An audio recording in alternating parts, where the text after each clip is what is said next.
Regardez cette image en direct.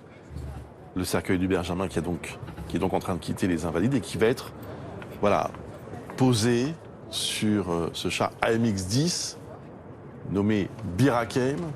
Vous évoquiez à l'instant le souvenir des obsèques du général de Gaulle. Image très forte, évidemment, pour le dernier compagnon de la Libération, Laurent Neumann. Oui, ce char AMX, d'ailleurs, dont on le voit sur le côté, qui a été rebaptisé Bir Hakeim, c'était février 1942. Hubert Germain a participé à ces combats, il s'y est illustré. Alors effectivement, ce char, on a enlevé la tourelle.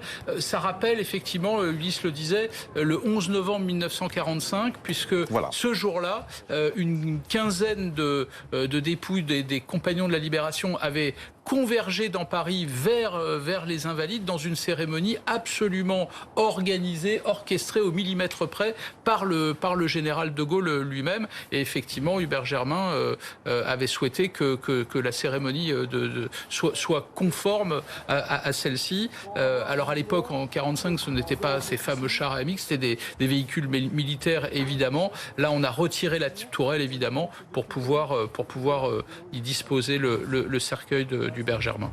Le dernier des 1038 compagnons de la Libération. 1038 compagnons de la Libération. Alors oui, le dernier homme et femme, mais il n'y a pas que des hommes et des femmes qui sont compagnons de la Libération. Donc cet ordre des compagnons de la Libération ne va pas disparaître avec Hubert Germain. Il y a des communes, il faut peut-être rappeler le nom de ces communes. Il y a Paris, Grenoble, Nantes, Vassieux-en-Vercors. Et puis l'île de Sein, dont sont partis tant de jeunes gens, hommes et femmes très jeunes parfois, pour rejoindre Londres et le général de Gaulle.